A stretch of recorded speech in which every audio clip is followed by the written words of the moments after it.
Everyone, welcome to my channel. How are you, student? Today I will tell you about the topic vaccination. Okay, what does the word vaccination means?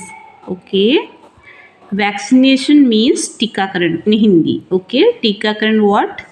About some time period is where we get the vaccination for preventing many kind of disease, for prevention of many kind of diseases. Okay, so I will tell you in detail now. Vaccination क्या होता है? टीकाकरण होता है. ठीक है. Vaccination is an important and effective method of prevention of diseases.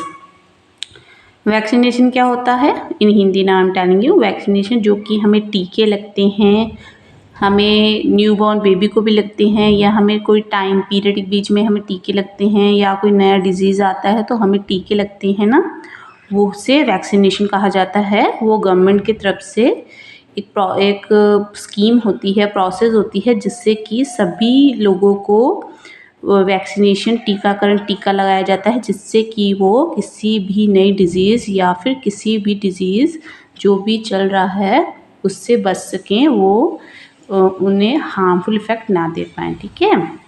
Vaccination is an important, बहुत ज़रूरी है वैक्सीनेशन, एंड इफ़ेक्टिव मेथड, बहुत इफ़ेक्टिव तरीका है किसी भी डिजीज़ से बचने के लिए, प्रिवेंशन के लिए. ठीक है. देयर आर डिफरेंट वैक्सीनेशन, अलग अलग vaccine, there are different vaccines, अलग अलग vaccines and for different diseases, अलग अलग वैक्सीन्स है अलग अलग बीमारियों के लिए, डिजीज़ के लिए. व्हाट वी से डिजीज़ इन हिंदी? बीमारियों के लिए. ओके. सच एज पोलियो के लिए अलग वैक्सीन है, अलग टीका है. ट्यूबरक्लोसिस के लिए अलग है, डायप्थेरिया के लिए अलग है, वूपिंग कफ के लिए, typhoid, cholera, tetanus, measles, mumps, hepatitis, इन सब के लिए अलग अलग टीके हैं. ठीक है. ओके. एज जैसे रिसेंटली हमने देखा है corona virus, I think everyone is aware of it. Corona virus आया था तो सभी लोगों को टीके लगे थे, वैक्सीन्स लगी थी. वो क्यों लगी थी? क्योंकि वो हमें कोरोना वायरस से वो वैक्सीन्स बनाई गई थी, कोरोना वायरस से लॉन्ग टर्म के लिए हमें बचा के रखें, जिससे कि वो हमारी बॉडी को बाद में भी अगर जर्म्स हमारी बॉडी में चले जाए पर वो हमारी बॉडी को हार्मफुल इफेक्ट ना दे पाए, इसलिए गवर्नमेंट की तरफ से वैक्सीन सभी लोगों को लगी थी. ओके. उन्हें कहा जाता है vaccination process. New born baby, नया जो न्यू बॉर्न बेबी क्या होता है? जो छोटा बच्चा न्यू बॉर्न होता है, is given vaccines according to a fix time table. एक टाइम टेबल बनाया जाता है, जैसे कि ये वैक्सीन्स बर्थ जब होता है, जब वो 1.5 मंथ का होता है तो ये वैक्सीन्स लगती हैं. ओके. जो 2.5 मंथ्स का होता है तो ऐसे ऐसे करके वैक्सीन्स लगती हैं.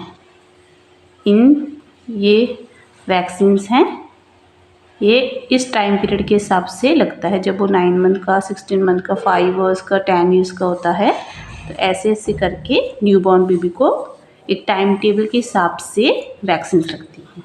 Okay. To give the baby protection against some disease, किसी जैसे उन्हें बेबी को डिजीज़ से बचाने के लिए ये वैक्सीन्स लगाई जाती हैं, क्योंकि वो न्यू बॉर्न बेबी आता है, वो इन दुनिया में नया आता है, तो हमारी पूरी सराउंडिंग में बहुत नए नए डिजीज़ होती हैं, जिससे कि उसे कोई हार्मफुल इफेक्ट ना हो, इसलिए उसे वैक्सीन लगाई जाती है, जिससे कि उसे कोई भी डिजीज़ इफ़ेक्ट ना कर पाए.